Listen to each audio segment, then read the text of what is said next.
Selamat berjumpa lagi dalam program kita Love God and Love You.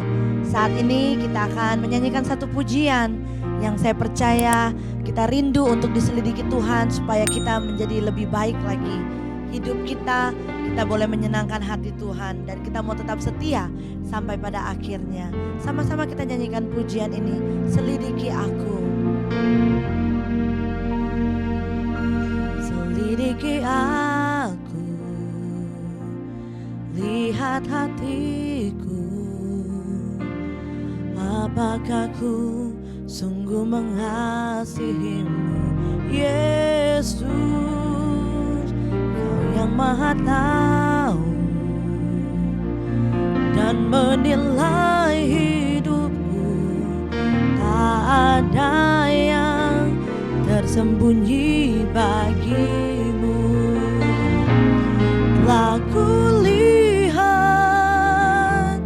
kebaikanmu yang tak pernah habis di hidupku. Ku berjuang sampai akhirnya Kau dapati aku tetap setia. Puji Tuhan. Selidiki aku, lihat hatiku, apakah ku sungguh mengasihimu, Yesus, Kau yang Maha Tahu dan menilai hidupku, tak ada yang tersembunyi bagimu. Telah kulihat kebaikanmu yang tak pernah habis di hidupku. Ku berjuang sampai akhirnya Kau dapati aku tetap setia. Telah kulihat kebaikanmu yang tak pernah habis di hidupku. Ku berjuang sampai akhirnya Kau dapati aku tetap setia.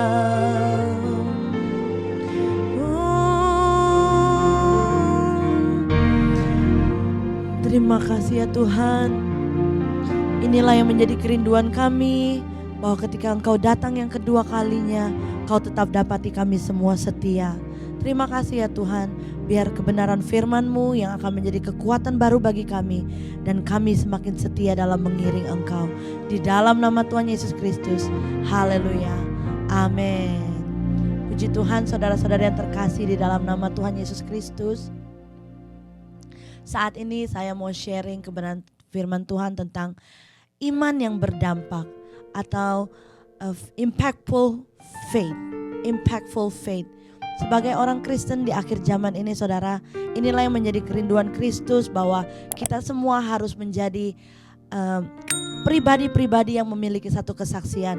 Disitulah dunia akan melihat bahwa kita berbeda dengan yang lain, bahwa kita punya Yesus di dalam hidup kita. Oleh sebab itu kita harus memiliki iman yang berdampak. Saya akan membaca kebenaran firman Tuhan dari Ibrani 11 ayat 1 sampai yang ke-6. Sekali lagi Ibrani 11 ayat 1 sampai yang ke-6. Iman adalah dasar dari segala sesuatu yang kita harapkan dan bukti dari segala sesuatu yang tidak kita lihat. Sebab oleh imanlah telah diberikan kesaksian kepada nenek moyang kita. Karena iman mengerti bahwa alam semesta telah dijadikan oleh firman Tuhan. Sehingga apa yang kita lihat telah terjadi dari apa yang tidak dapat kita lihat. Karena iman, Habel telah mempersembahkan kepada Allah korban yang lebih baik daripada korban Kain. Dengan jalan itu ia memperoleh kesaksian kepadanya bahwa ia benar, karena Allah berkenan akan persembahannya itu, dan karena iman ia masih berbicara sesudah ia mati. Karena iman Henokh terangkat supaya ia tidak mengalami kematian, dan ia tidak ditemukan karena Allah telah mengangkatnya. Sebab sebelum ia terangkat, ia memperoleh kesaksian bahwa ia berkenan kepada Allah. Tetapi tanpa iman tidak mungkin orang berkenan kepada Allah. Sebab barang siapa berpaling kepada Allah, ia harus percaya bahwa Allah ada, dan bahwa Allah memberi upah kepada orang yang sungguh-sungguh mencari Dia. Inilah yang menjadi kerinduan saya, saudara, bahwa kita di akhir zaman ini menjadi pribadi-pribadi yang memiliki kesaksian. Karena disitulah Tuhan akan mencurahkan kasih dan kuasa-Nya menjangkau banyak jiwa melalui kesaksian-kesaksian kita.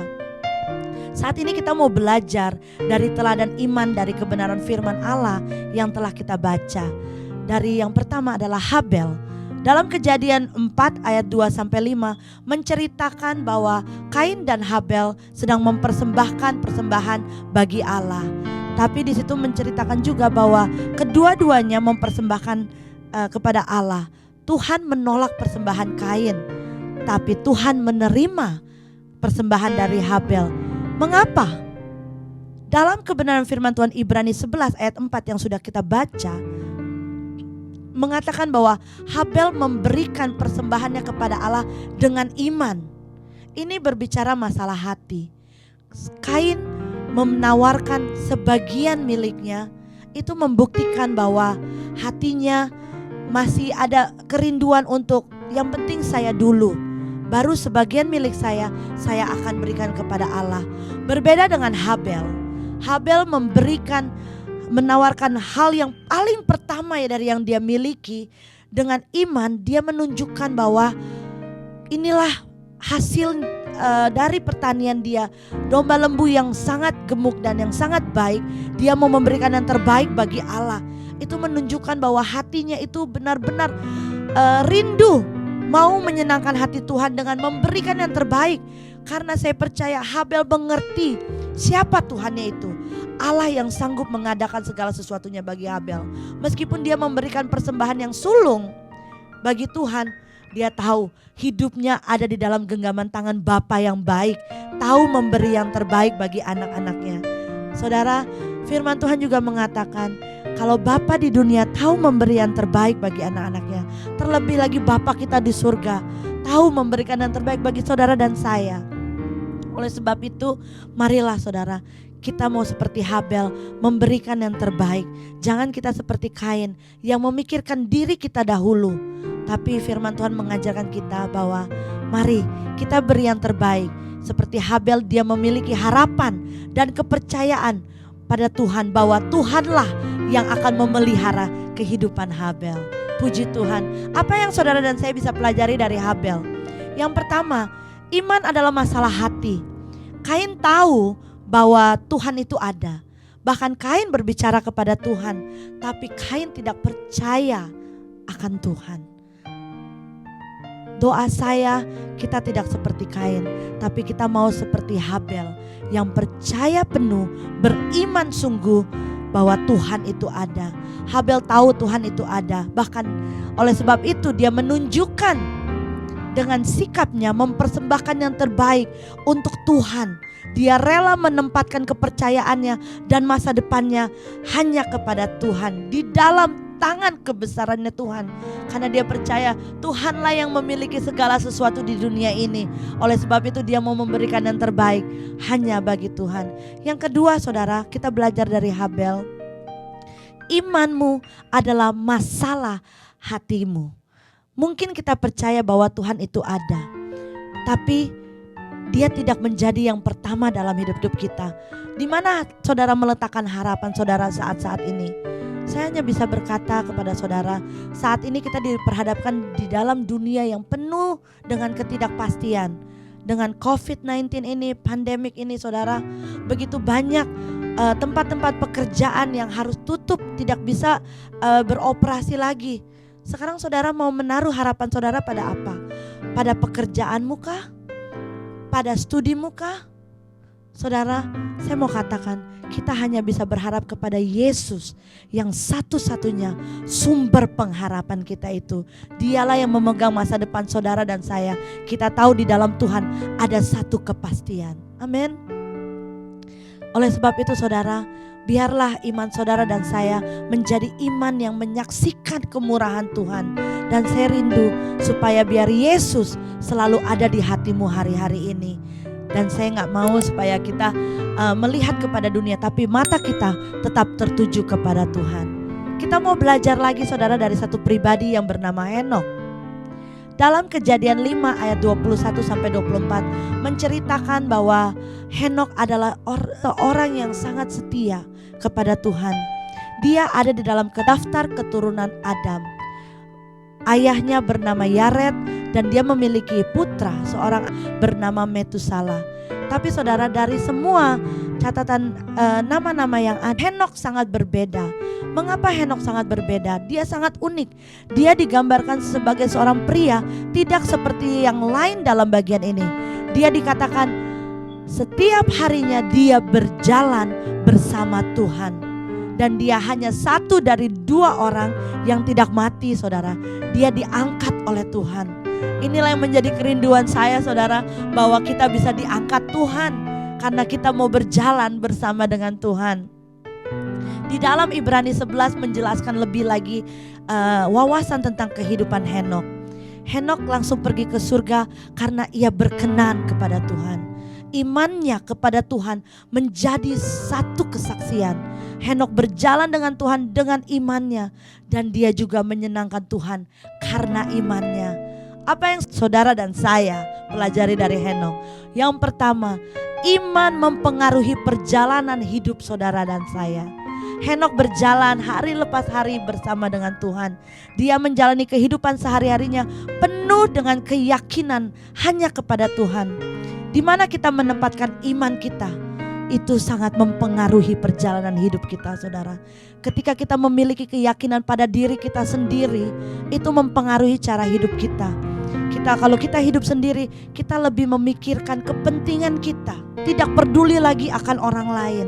Kita hanya egois, lebih mengasihi diri kita sendiri, melindungi diri kita, dan kita lupa bahwa kita punya Bapa yang baik. Oleh sebab itu saudara, Henokh itu hidup di dunia sama seperti kita. Dia orang biasa, tapi hidup di tengah dunia yang semakin jahat gitu. Tapi saudara, ketika Henokh memiliki satu keyakinan yang penuh kepada Tuhan, mau mengasihi Tuhan, berjalan dan hanya mau percaya kepada Tuhan. Oleh sebab itu, biarlah keyakinan dan harapan kita, iman kita selalu ada di dalam Tuhan. Saudara dan saya punya Tuhan yang besar, Tuhan yang dahsyat, yang kuasanya tidak pernah berubah, dulu, sekarang, sampai selama-lamanya. Yang kedua saudara, kita mau belajar dari Henokh. Dia adalah seorang pribadi yang memiliki iman yang menyenangkan hati Allah. Dalam Ibrani 11 ayat 6 berkata, tetapi tanpa iman tidak mungkin orang berkenan kepada Allah. Sebab barang siapa berpaling kepada Allah, ia harus percaya bahwa Allah ada dan bahwa Allah memberi upah kepada orang yang sungguh-sungguh mencari Dia. Saudara, Tuhan melihat bagaimana Henokh hidup. Dia melihat bagaimana dia berjalan di dunia yang penuh dosa ini. Tapi dia mau tetap teguh, dia mau berjalan bersama Tuhan. Ketika kita berjalan bersama Tuhan, mata kita tertuju kepada Tuhan saudara, kita tidak akan terganggu or get distracted kiri kanan kita. Dunia mau mencoba mencuri, menghancurkan dan membinasakan pandangan kita kepada Kristus, janji-janji Tuhan bagi kita. Tapi ketika kita mau terus memandang kepada Kristus, percaya kepada janji-janjinya, saya percaya saudara dan saya akan menyenangkan hati Tuhan. Kita akan terus berjalan dalam kebenaran firman Tuhan. Tuhan tahu bahwa Henokh terarah hanya kepada Tuhan. Demikian saudara dan saya, mari kita tetap terarah penuh hidup kita kepada Tuhan. Tuhan tahu Henokh mempercayainya dalam setiap langkah. Dan itu sangat menyenangkan Tuhan. Ketergantungan dan kepercayaan kita pada Tuhan sangatlah menyenangkan Tuhan, saudara. Seperti Bapa sayang anaknya, demikianlah Bapa kita di surga sangat mengasihi kita. Saudara, sebagai orang tua, ketika kita mau menyenangkan anak-anak kita selalu mau memberikan yang terbaik bagi anak-anak kita. Tapi ketika kita berikan yang terbaik, hadiah yang terindah bagi anak-anak kita, kadang-kadang anak-anak kita lupa akan kita. Nah, itu sangat, sebagai orang tua saya bisa sakit hati. Karena apa, saudara? Saya yang memberikan, saya dilupakan. Sebenarnya kita itu rindu memberkati supaya dia semakin sayang sama kita. Tapi inilah Tuhan kita. Bapa kita di surga itu sangat memberikan kita free will bagi saudara dan saya. Apapun keadaan saudara, dia siap untuk memberkati saudara. Oleh sebab itu saudara, jangan pernah tinggalkan Tuhan. Jangan pernah lepaskan Tuhan. Tangan Tuhan selalu ada bagi saudara dan saya. Sama seperti Henokh, dia percaya penuh bahwa tangan Tuhan selalu memegangnya. Oleh sebab itu dikatakan dia berjalan bersama Tuhan. Betapa indahnya kalau kita bisa berjalan bersama Bapa yang baik, yang akan selalu menyediakan yang terbaik bagi saudara dan saya. Saudara, sekarang saya mau katakan, apa yang akan menjadi legacy saudara bagi anak-anak saudara?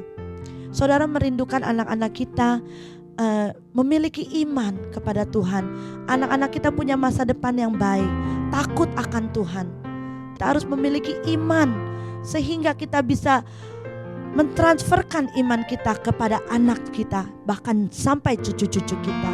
Ingat saudara, dalam 2 Timotius 1 ayat 5 dikatakan, sebab aku teringat akan imanmu yang tulus, ikhlas, yaitu iman yang pertama-tama hidup di dalam nenekmu Lois dan di dalam ibumu Eunike, dan yang aku yakin hidup juga di dalammu. Ini kebenaran firman Tuhan dikatakan kepada Timothy, saudara. Turun temurun, satu legacy yang sangat kuat, memiliki iman yang tulus, ikhlas, tanpa syarat, saudara. Ketika kita percaya kepada Tuhan, kita penuh keyakinan bahwa Tuhan yang memegang tangan kita, menyertai kita sepanjang jalan. Ketika kita memiliki iman ini, iman yang kuat, tulus, saudara, maka anak-anak kita juga melihat kita dan mereka akan menerima iman yang sama. Bahkan cucu kita sampai nantinya juga akan menerima iman yang tulus, iman yang kuat, iman yang tidak akan pernah tergoyahkan. Apa yang akan menjadi legacy peninggalanmu bagi keluargamu? Harta? Kekayaan? Saudara, semuanya sia-sia. Semuanya akan binasa. Tapi marilah sama-sama kita mau memberikan, meninggalkan satu legacy yang terbaik bagi anak cucu kita yang akan diingat, bahkan akan menyenangkan hati Tuhan, yaitu memiliki iman yang tulus, yang hanya percaya berserah kepada Tuhan. Ingat saudara, Ibrani 11 ayat 6. Tanpa iman tidak mungkin orang berkenan kepada Allah. Sebab barang siapa berpaling kepada Allah, ia harus percaya bahwa Allah ada, dan bahwa Allah memberi upah kepada orang yang sungguh-sungguh mencari Dia. Luar biasa kebenaran ini saudara, bahwa ketika kita bersungguh-sungguh mencari Tuhan, maka saudara, Dia memberikan upah bagi saudara dan saya. Jadi jangan pernah takut, jangan pernah khawatir, jangan pernah putus asa. Tetap beriman kepada Tuhan sehingga kita menjadi orang yang berkenan kepada Tuhan. Saya percaya reward yang besar, upah yang besar Tuhan sediakan bagi saudara dan saya. Biarlah iman saudara dan saya menjadi iman yang berdampak dan menjadi kesaksian bagi orang lain. Puji Tuhan, biar kita semua bisa menjadi orang-orang yang diberkati. Haleluya, haleluya. Izinkan saya berdoa bagi saudara, biar kita semua sama-sama dikuatkan. Bapa, kami datang kepadamu penuh dengan kerendahan hati. Saat ini kami belajar Bapa dari kebenaran firman-Mu yang Kau ajarkan bagi kami melalui hamba-Mu Tuhan, Habel dan Henokh. Inilah yang menjadi kerinduan kami, bahwa Kau akan selalu dapati kami setia, tulus Tuhan, dan tidak bercacat celah. Kami rindu, kami mau terus beriman kepadamu Tuhan, sehingga kami mau menyenangkan hatimu Tuhan. Hari lepas hari berjalan bersama dengan Engkau. Mata kami mau tertuju hanya kepadamu. Terima kasih ya Bapa. Dan kami percaya ketika mata kami terarah kepadamu Tuhan, tangan-Mu yang penuh kasih akan selalu setia menolong kami, menggendong kami, bahkan menuntun kami. Dan sampai pada akhirnya ketika Engkau datang yang kedua kalinya ya Bapa, Engkau akan temukan kami tetap setia. Terima kasih Tuhan Yesus, Engkau sangat teramat baik dalam hidup kami.